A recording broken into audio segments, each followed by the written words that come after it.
Welcome back to the Deep Dive. Today, we're trying something really ambitious. You could say that. We're embarking on this, let's call it a cognitive journey. Yeah. It starts just, a few miles above our heads. Right. Then it stretches out 14 billion light years. An almost unimaginable distance. Then we travel back 5,000 years, looking at ancient tablets. And finally, we aim to shoot even beyond the known limits of the physical universe itself. We're trying to chart the universe from the atmosphere right here to the very edge of creation. It's a huge scope, absolutely, but I think it's necessary. Our mission today really is to explore that fascinating boundary, that edge where modern science kind of, stops. Right, where it hands off the baton. Exactly, and where ancient knowledge, faith traditions, where they begin. We'll use the sources you shared to hopefully map out both the physical and the cosmological structures of the universe. And we'll focus on where these different ways of knowing converge. Yes, and also where they conflict, sometimes quite dramatically. Okay, so to really get a handle on the sheer scale we're dealing with, we need a starting point, a cosmic marker. Let's imagine looking through the most powerful telescope we have, aiming at Ursa Major. Okay. We spot this tiny, incredibly faint red smudge that's a galaxy called DNZ-11. And that is, as far as we currently know, the farthest object we can actually observe. The distance is just staggering because the light hitting our telescopes now Left that galaxy 14 billion years ago. Precisely. That time frame, that immense distance, it basically defines the edge of our observable universe. And here's the fact that just, boom, puts everything in perspective. 99.9985% of that entire 14 billion year stretch happened before humans even existed. It's humbling, isn't it? Completely. So if we genuinely want to understand creation, we have to maybe loosen our grip on this idea of absolute linear time and look at what's been said or maybe revealed, since humans first started thinking about these things. Okay, so before we leap across billions of light years, let's just look straight up. When most people think sky, they just picture, the blue thing above us. That beautiful protective canopy. Exactly. But that canopy, our atmosphere, science has mapped it out with incredible precision. It's not just one thing. It's marked out in 4 distinct, really critical layered zones. All right, let's unpack that. Define the edges of our immediate neighborhood, so to speak. We're standing right now breathing in the lowest layer. That's the troposphere, right? Correct. And it's surprisingly thin when you think about the scale of the planet, only about 6.5 miles thick, like a ribbon wrapped around Earth. Just 6.5 miles. Wow. Yeah, but almost everything that matters for us climatically is packed in there. All the Earth's climate, the clouds, the weather systems, storms, the air we breathe. The whole engine supporting life happens in that tiny slice. Okay, layer 1. What's next? Directly above that, we climb into the stratosphere. This layer extends outwards for about another 31 miles. And what's its key feature? The big one here, the reason it's so vital, is the ozone layer. It's nestled within the stratosphere. Ah, the thing that protects us. Exactly. It shields all life down here from the sun's harmful ultraviolet rays. And activity-wise, this is where most commercial jets find their cruising altitude, down in the lower part. Higher up, you get the spy planes, the reconnaissance jets, taking advantage of the smoother, more stable air. Wait, so the environment changes that drastically. Just over 30 miles up, we go from the weather engine to this protective ozone shield. It changes even faster as we go higher. The next layer up is the mesosphere. This one's about 53 miles thick. And what's it like there?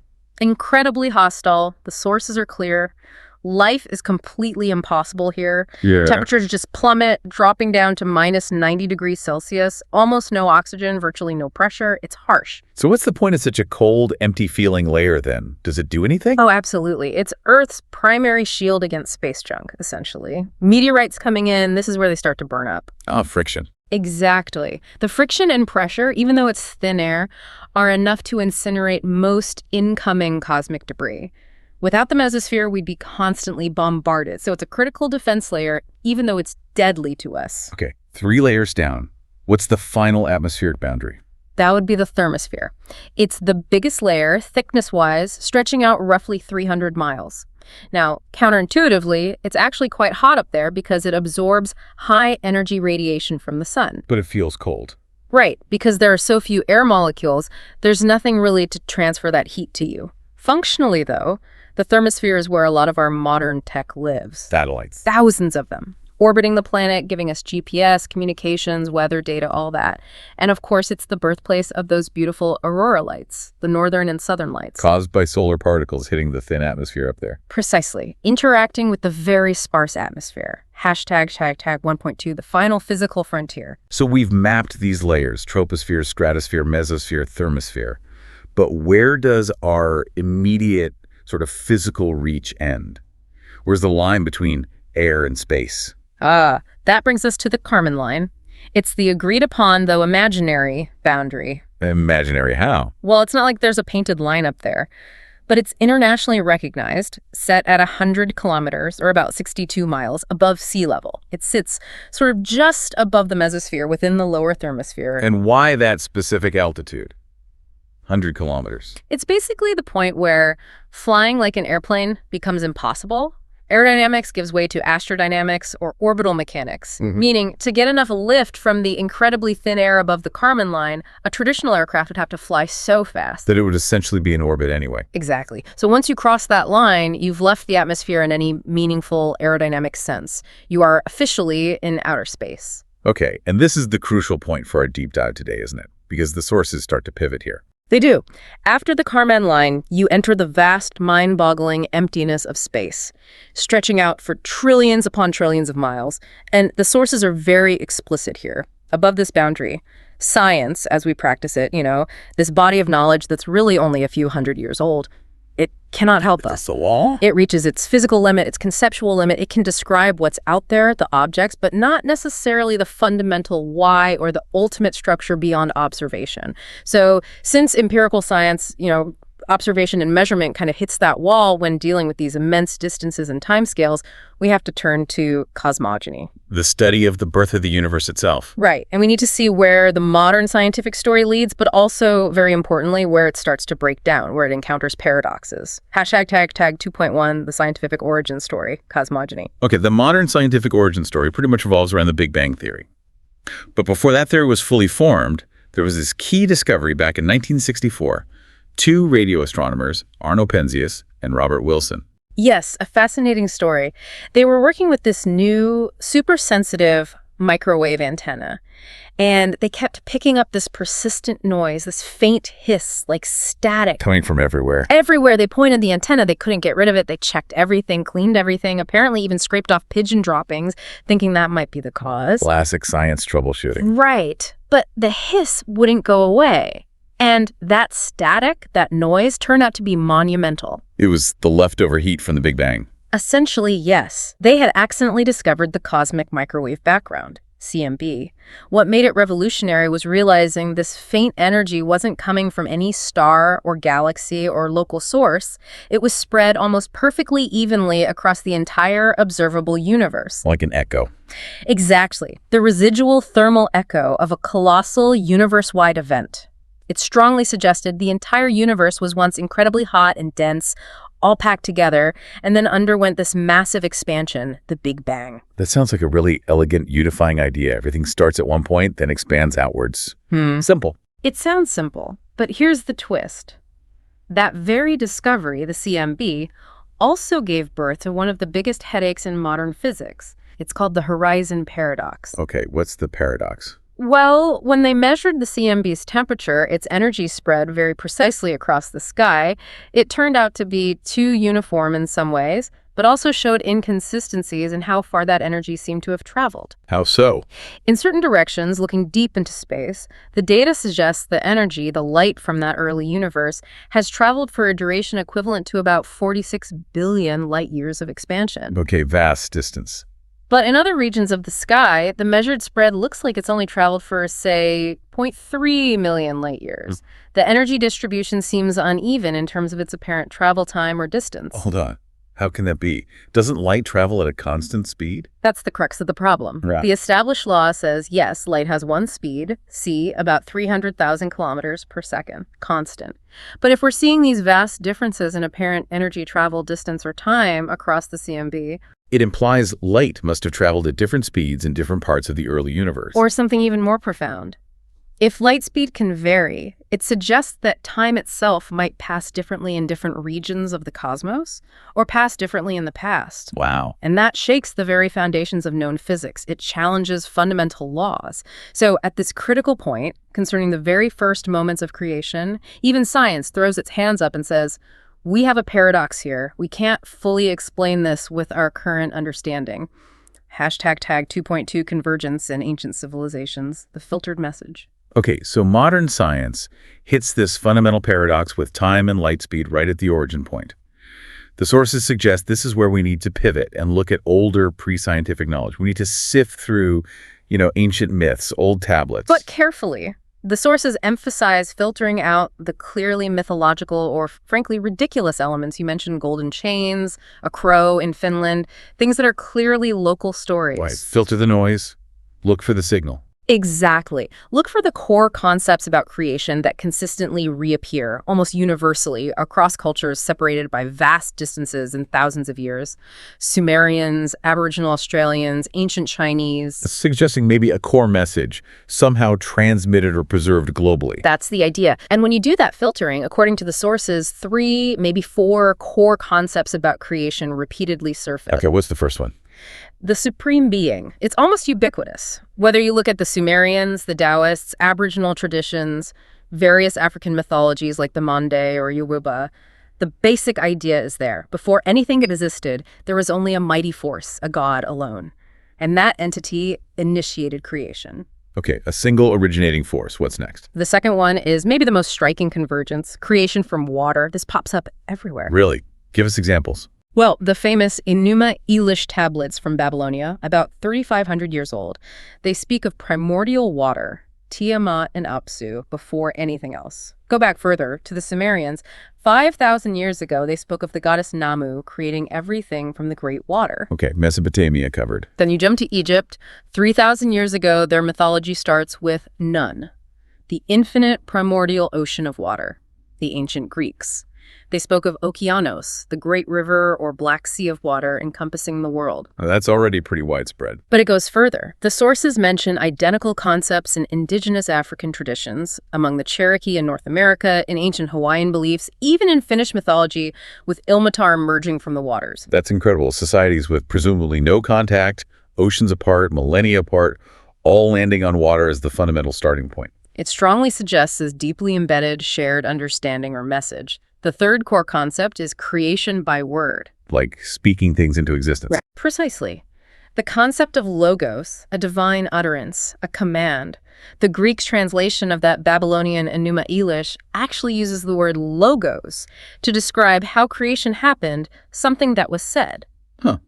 And elsewhere. Taoist mythology also speaks of God separating the primordial waters using words, specific commands. The implication is that creation wasn't a physical act of building, but an act of will expressed through speech. The divine command. And the last recurring theme. The timeline. Across many of these diverse sources, there's this recurring idea that the whole process of creation took place in 6 or 7 days. Now, that's interesting, given what we know now about the universe being billions of years old. Why 6 or 7 days? That's the puzzle, isn't it? Why does that specific short time frame appear so consistently across different cultures and eras, even when some of those cultures had sophisticated astronomy? It suggests the days might mean something other than a literal 24-hour period, perhaps stages, or perhaps it relates back to that time paradox. We'll come back to that. #tag 2.3 limitations of specific religions testing the claims. Okay, so we have these powerful shared core concepts. A supreme being, creation from water, creation by word, and this mysterious 6 or 7 day timeline. But, as the sources point out, what happens when specific traditions go beyond these core ideas and make very concrete, testable claims about the physical universe? Right. This is where we need to apply some scrutiny, using science or just basic logic to test those specific claims as presented in the source material. Let's start with Judaism. The sources mention a specific traditional claim, that the Earth is flat and floats on water. Okay, well, logically, that runs into immediate problems. A flat Earth would mean sunrise and sunset happen everywhere simultaneously. We know that's not true. Time zones exist precisely because the Earth is a sphere rotating. And the technological proof. We have, at present, something like 4,550 active satellites orbiting the Earth. They are physically revolving around a globe. That's just impossible if the Earth were a flat plane floating on water. So that specific claim is scientifically falsified. Okay, moving to Christianity. The sources highlight two key claims. First, a young Earth, asserting the entire universe was created around 6,500 years ago. Yeah, that creates a major conflict with astronomical observation. Remember GNZ11? The light took 13 billion years to reach us. Exactly. If the universe is only 6,500 years old, we simply shouldn't be able to see GNZ11 or countless other distant galaxies. Their light wouldn't have had time to arrive. The timescale just doesn't work with observation. And the second point mentioned is God resting on the seventh day. This raises more of a theological or philosophical question, based on the sources. If God is almighty, all-powerful, capable of creating the entire universe by command, why would such a being need to rest? It seems contradictory to the concept of omnipotence. That's the challenge posed. Plus, the sources also mention the practical issue of there being over 50 different documented versions or translations of the Bible, which, they argue, introduces uncertainty about the precise wording and content of the original message regarding these details. Okay, what about other cosmological stories, like from Greek philosophy? The sources mentioned Andromeda spilling milk to create the Milky Way. Right, a charming narrative explanation for our own galaxy. But cosmologically, it's incredibly limited. How so? It only explains the Milky Way, our galactic home. It offers absolutely no explanation for the estimated 2 trillion other galaxies out there, each containing potentially trillions of stars. The scale is just completely off. It's a local story for a universal phenomenon. Finally, let's look at concepts from Eastern traditions like Hinduism, Jainism, and Buddhism. The sources say they posit an eternal universe, one with no beginning and no end. This idea directly clashes with a fundamental observation of modern cosmology, one linked back to that Big Bang echo, the CMB. Which is? That galaxies are moving away from each other. The universe is expanding. Our own Milky Way, for instance, is hurtling through space at something like 2.1 million kilometers per hour relative to the cosmic background. So if things are expanding outwards? It strongly implies they must have started from a common point, a beginning. And if something is expanding and changing, logically, it suggests it's heading towards some kind of end state, even if that end is heat death trillions of years from now. An eternal, unchanging universe just doesn't fit with the observed dynamics of galactic drift. Okay, so we've seen science hit a limit with time and light. And we've seen how specific claims in several major traditions seem to conflict with observation or logic, according to the sources provided. This seems to be leading us toward the tradition that the sources claim does resolve these issues. Exactly. The sources present Islam, which emerged about 1,400 years ago, with a central claim. Its holy book, the Quran, is singular. There are no different versions, meaning, theoretically, the original message is preserved without alteration. So the task now is to test its cosmology against the paradoxes and convergences we've identified. And right away, the sources point out that the Quranic creation story aligns with those universal convergence points we discussed earlier. Yes, the idea that God's throne was upon the waters before creating the heavens and the earth is explicitly mentioned, and the creation time frame is given as 6 days. But crucially, the claim is that the Quran tackles that big scientific sticking point, the relativity of time. Hashtag 3.1, resolving the problem of time, the advanced concept. Precisely. Remember the horizon paradox. The scientific crisis arising because light speed, and therefore time, seems to behave differently across the cosmos, breaking known physical laws. Yeah, science calls it a problem, a paradox. But according to the sources, the Quran presents this not as a problem, but as a fundamental reality of the universe, an advanced concept revealed centuries ago. How so? Where is this mentioned? The sources cite specific chapters, Surah Al-Hajj and Surah Al-Ma'arij. These verses explicitly state that time is not absolute, it's relative. It changes depending on the observer or the reference frame. It actually says that. It gives specific comparisons. It states that a day in God's reckoning is equivalent to either 1,000 years or even 50,000 years of our human time. Wow, okay, so time isn't fixed. Exactly. And this concept of relative changing properties of time immediately resolves the conflicts we saw earlier.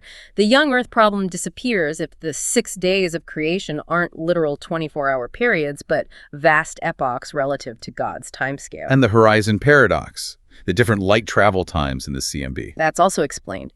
If time itself flows differently in different cosmic frames, or did so in the early universe, then the CMB energy appearing to have traveled different distances to our earthbound, fixed-time perspective makes perfect sense. It's not a paradox, it's a feature of relative time. Okay, that's a significant claim that an ancient text contains the answer to a modern physics paradox. What about the Big Bang itself, the idea of a unified starting point? The sources point to Surah al-Anbiya, which asks rhetorically, do not the disbelievers see that the heavens and the earth were a joined entity? Then we separated them. Joined entity separated them. That sounds very much like the Big Bang singularity expanding outwards. It's a remarkably close description. A single unified mass or state that was then violently separated, matching the concept of the Big Bang expansion and the observed galactic drift. If you run the clock backwards on the drift, everything comes back together. And that same verse continues. Yes, and we made from water every living thing.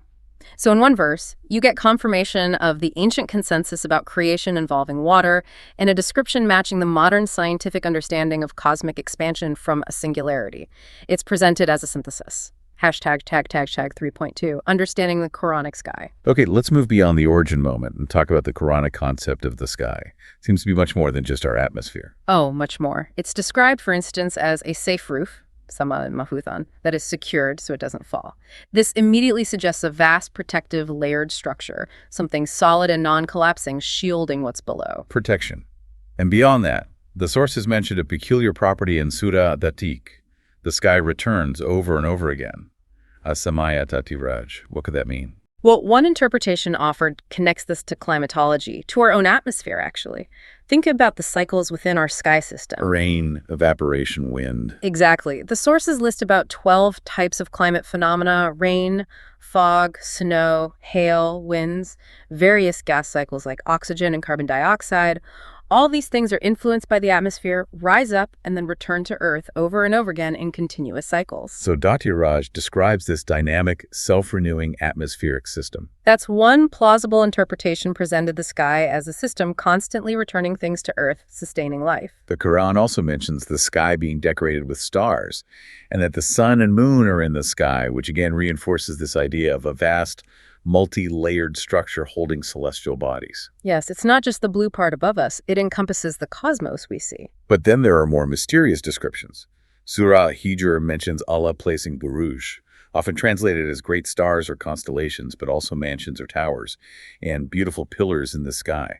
What about these pillars? This is pointed to as one of the potentially compelling points of convergence.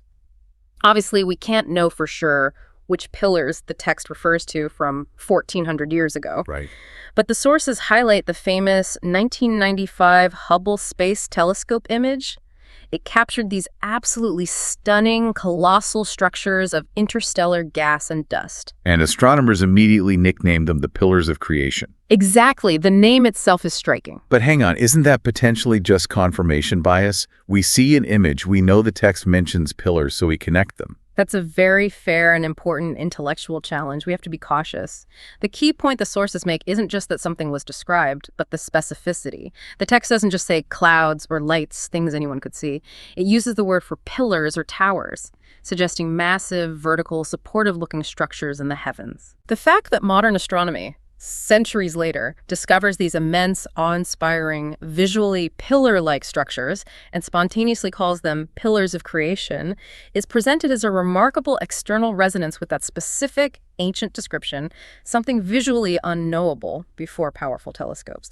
It's offered as suggestive evidence, not definitive proof. Hashtag 3.3, the boundary of expansion, the Samak.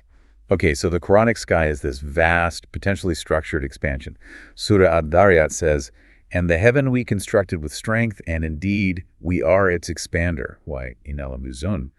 If it's expanding, does it expand forever, or does it have a limit? According to the sources, it definitely has a limit. The Quran describes a specific boundary to this cosmic expansion, an outer edge. This limit is called the samak. Samak, the outer boundary. Yes, it defines the absolute extent of the created physical universe's expansion. And crucially, the sources state that reaching or passing this boundary is impossible for created beings like humans and jinn. There's a specific verse about this, isn't there? A direct challenge in Surah Ar-Rahman. Yes, it's very vivid. It addresses both humans and jinn. O company of jinn and mankind, if you are able to pass beyond the regions Akar of the heavens and the earth, then pass. You will not pass, except by authority, Sultan. Okay, so you need permission or power you don't have. But what happens if you try? The verse continues immediately. If you try, there will be sent upon you a flame of fire and smoke, shuwasan min narin wa nuhas, and you will not be able to defend yourselves. Fire and smoke. Like a barrier. That's how it's described. An absolute cosmic barrier at the edge of the heavens and earth, the samak, enforced by fire and smoke, preventing any created being from breaching the defined limits of the universe. Hashtag tag 3.4, the seven skies, beyond the Kármán line. All right, this takes us beyond the Kármán line, beyond the observable universe, even beyond this theoretical samak boundary. We're entering the realm where the sources say empirical science truly ends and a different kind of knowledge takes over. The structure of the seven heavens or seven skies, Sabah Samawat. Yes, this concept is mentioned explicitly 7 times in the Quran.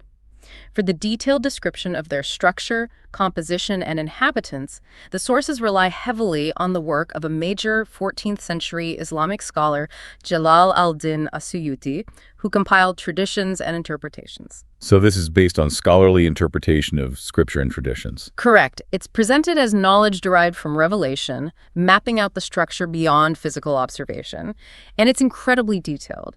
Each heaven is described as having a distinct composition and specific inhabitants, often prophets or key angelic figures. Okay, let's walk through them, starting from the closest one, the first sky. What are his characteristics according to as-Suyuti's compilation? The first sky, sometimes called Rakia, is described as the final boundary of the Earth's great expansion. Its composition is given as being made entirely of water. Water again. Interesting. Does it serve a purpose? Possibly protective, maybe related to that fire and smoke barrier at the Samak. But within this first sky, there's another feature mentioned, the Mujara. Mujara. Described as an impassable barrier or door, possibly made of a living liquid. It's said to be so absolute that nothing, not even temperature, radiation, nothing can pass through it upwards. Wow. And who inhabits this first layer? According to these traditions, Adam and Eve reside here, representing the foundation of humanity within this cosmological structure. Okay. Moving up to the second sky, what's its name and composition? This one is called Eisflin, and its substance is described beautifully as being made of glistening white pearls. White pearls. And who lives there? This is said to be the realm of Prophet Jesus, Isa in Arabic, and John the Baptist, Yahya. Their placement here reinforces this idea of a tiered structure with increasing spiritual significance. Layer 3. The third sky, named Kaidum, this one shifts compositionally. It's described as being made of pure iron, strong, durable. And its inhabitant? Prophet Joseph Yusuf, known in tradition for his steadfastness, patience, and eventual authority. Right. Onwards to the fourth sky. Called Ma'una. This one is said to be constructed from pure brass. Brass. And who resides in this brass heaven? 2 figures are mentioned. Prophet Idris, often identified with Enoch, known for his wisdom and ascension, and a specific angel named Kisfael, identified as the angel of tears, constantly weeping out of awe or fear of God. Okay. The fifth sky. This is Rika, and its composition is given as pure silver, bright, reflective. Silver.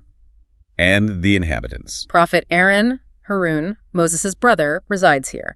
And alongside him is another significant angelic figure, Malik, who is named as the principal guardian or custodian of hellfire. Wow, the custodian of hell in the fifth heaven. Interesting placement. Now, the sixth sky. The sixth sky, Daka, is described with spectacular richness. It's not just one material, but a combination.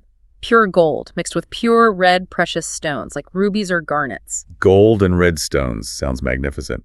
Who is there? This is the station of Prophet Moses. And functionally, this sixth heaven is also where we find the roots of a profoundly important cosmic landmark, the Sidrat al-Muntaha, the Lote Tree of the furthest boundary. Tell us more about this Lote Tree. It's described in traditions as an unimaginably vast tree, bearing fruits like large jars or berries and leaves like elephant ears, perhaps symbolizing the boundary of created knowledge.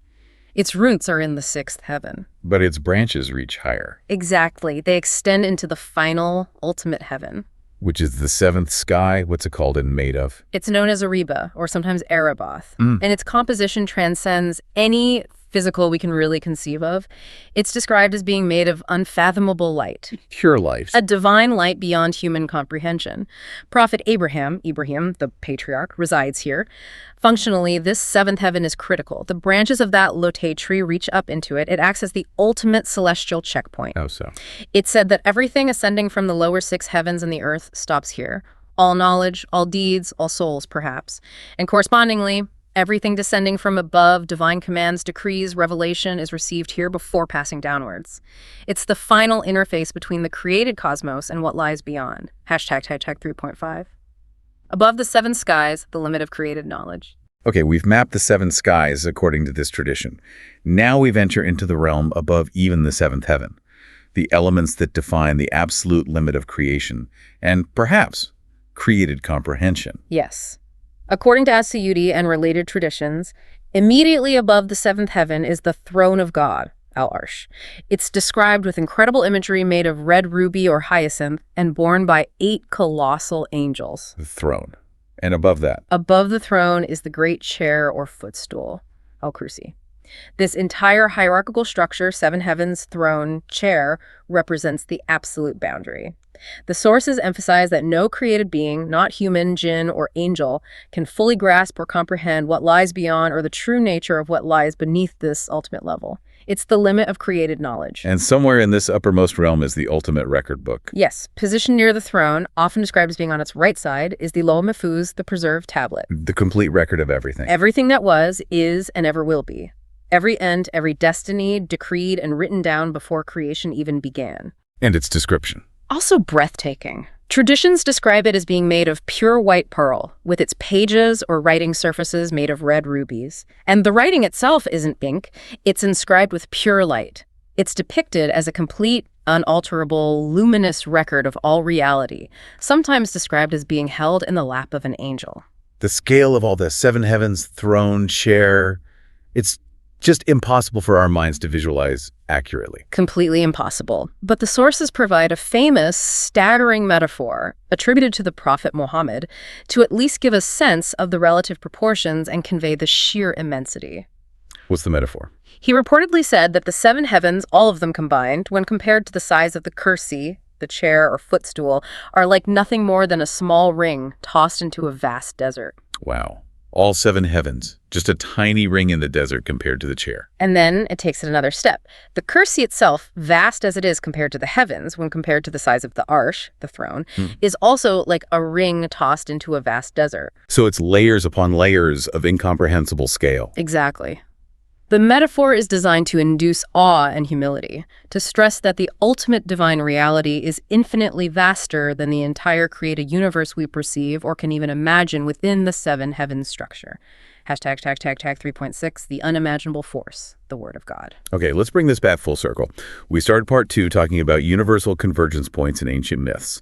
And one key point was creation happening via a spoken word, a divine command, the logos. Yes. And we also know that modern theoretical physics, when grappling with cosmic origins, multiverses, or forces beyond the standard model, sometimes posits the need for some unimaginably powerful force to initiate reality or change its fundamental parameters. Right, a force beyond our current description. So this is where the Islamic sources provide the specific identity of that force, the answer to the ancient question, what did God actually say? Exactly. The source identifies the ultimate, creative, unimaginably powerful force, the force that physics might speculate about, as the fundamental mechanism of reality in the Quran. It's mentioned explicitly at least 7 times. And that force is embodied in specific words. 2 words. When God wills something to exist, from a particle to a universe, he simply commands it by saying, kun fayakun. Which translates to, Be, and it is. Uh-huh. Or be, and so it becomes. that's it, that's the force. That is presented as the ultimate, singular, most powerful force that exists or ever existed. It's the creative word of God that initiated the 14 billion year timeline we observe, that established the relative nature of time resolving the horizon paradox, that structured the 7 heavens, and that underpins the very existence of the throne and everything else. It's the foundational command underlying all reality. Hashtag outro.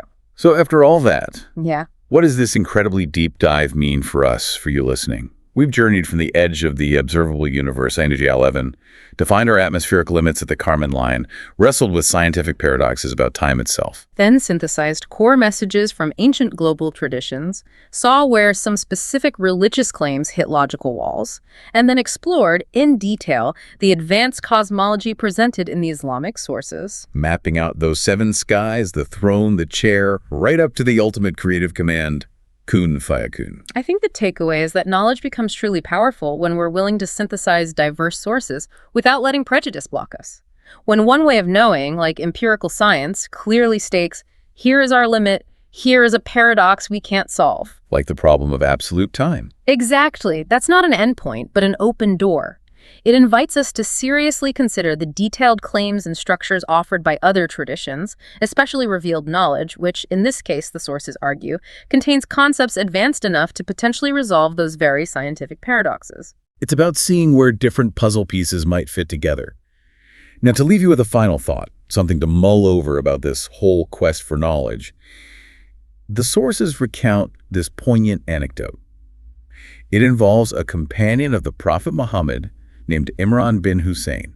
Ah, yes, the story of the camel. Right. He was sitting with the Prophet, who was apparently in the middle of explaining how the entire universe came into being, how God was alone, how his throne was on the water, how he wrote everything down in that preserved tablet, the Lohi Mahfuz, essentially explaining the ultimate structure of creation. He was getting the ultimate deep dive right from the source. Exactly. But then, right in the middle of this profound explanation, someone shouted out that Imran's camel had broken loose from its tether and run off. Oh, no. And Imran, distracted by this immediate worldly concern, jumped up and ran after his camel. He eventually caught it, but he missed the rest of the explanation. And he regretted it deeply later. Terribly. He's reported to have said something like, "By God, I wish I had just let the camel escape. I wish I'd never retrieved it, but had stayed and heard the rest of what the prophet was revealing." It's a powerful reminder, isn't it? The ultimate secrets, the deep knowledge of creation, it's vast, it's layered, it can be fragile. The answers can slip away because of a moment's distraction, a lack of focus, prioritizing the mundane over the profound. Just like the Quran often reminds the prophet Moses, Musa, about the need for patience and persistence when seeking knowledge from Khidr, maybe we too need that patience, that focus, when trying to piece together the immense puzzle of the universe's structure and its mysteries.